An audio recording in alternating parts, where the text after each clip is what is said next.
Hello students. So today we are going to discuss a new chapter, work, power and energy. So there are some facts that matters, work, power and energy. So first one is, what is work? So when a force acts on an object and the object shows displacement, the force has done the work on the object. So there are some conditions need to be satisfied for work to be done. So a force should act on object. The next one is, the object must be displaced. That means work is equal to force into displacement and unit of work done is equal to joule. That means Newton into meter. So 1 joule work is said to be done when 1 Newton force is applied on an object and it shows the displacement by 1 meter. So if displacement is in the direction of force, then work done W equal to F into S.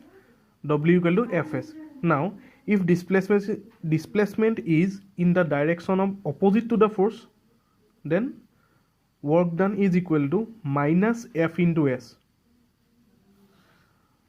So if displacement is perpendicular to the force, work done is 0.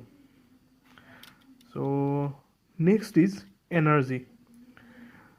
So what is energy? The capacity of a body to do work is called the energy of the body. So unit of energy is equal to joules. 1 kilojoule equal to 1000 joule. And there are some forms of energy. The various forms of energy are potential energy, kinetic energy, heat energy, chemical energy, electrical energy and light energy. Kinetic energy means energy possessed by a body due to its motion. Kinetic energy of an object increases with its speed. Kinetic energy of a body moving with a certain velocity is equal to work done on it to make it acquire the velocity. Now how can we derive it? So derivation. This is the derivation. So let an object of mass m move with uniform velocity u. Let us displace it by s. Due to constant force F acting on it, work done equal to, we know that W equal to F into S, force into displacement. Due to the force, the velocity changes to V and the acceleration produced is A. Then relationship between V, U and A and S is equal to, we know that V square minus U square equal to 2AS. So S is equal to V square minus U square by 2A. Now by putting the value of S in equation 1, so we get F into so also we know that from the Newton's second law of motion, F equal to ma. Now by using equation 1, 2 and 3, we know that W equal to F into S. So instead of F we can write ma, because we know that F equal to ma. Next, instead of S, from equation 2 we can substitute the value of S, V square minus U square by 2A. Now by calculating AA cancel out, we will get 1 by 2m V square minus U square. Now if the object start from rest, then initial velocity U equal to 0. Then work done is equal to 1 by 2 m V square. Now work done. So we know that work done equal to change in kinetic energy. So kinetic energy is denoted by EK, which is equal to 1 by 2 mv square. This is the derivation of kinetic energy. So next is, what is potential energy? The energy possessed by a body due to its position or shape is called its potential energy.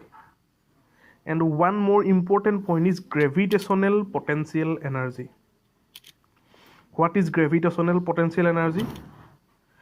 When an object is raised through a height, work is said to be done on it against gravity. Now, energy possessed by such an object is called the gravitational potential energy. So, work is done in raising a body from the ground to a point against gravity. So, this is the derivation. So, consider a body with mass m raised through a height h from the ground. Force required to raise the object is equal to weight of object. Now, work done in object against gravity is W.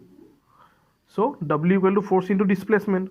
We know that force equal to F equal to ma. So here acceleration is acceleration due to gravity. So F equal to mg, and displacement is height. So mg into h, where W equal to m into g into h. Now here work done is potential energy. So Pe is equal to m into g into h. So work done in both cases 1 and 2 is same as a body is raised from the position A to B, even if the path taken is different, but the height attained is same. And one more important point is mechanical energy. So what is mechanical energy? Sum of kinetic energy and potential energy is called mechanical energy.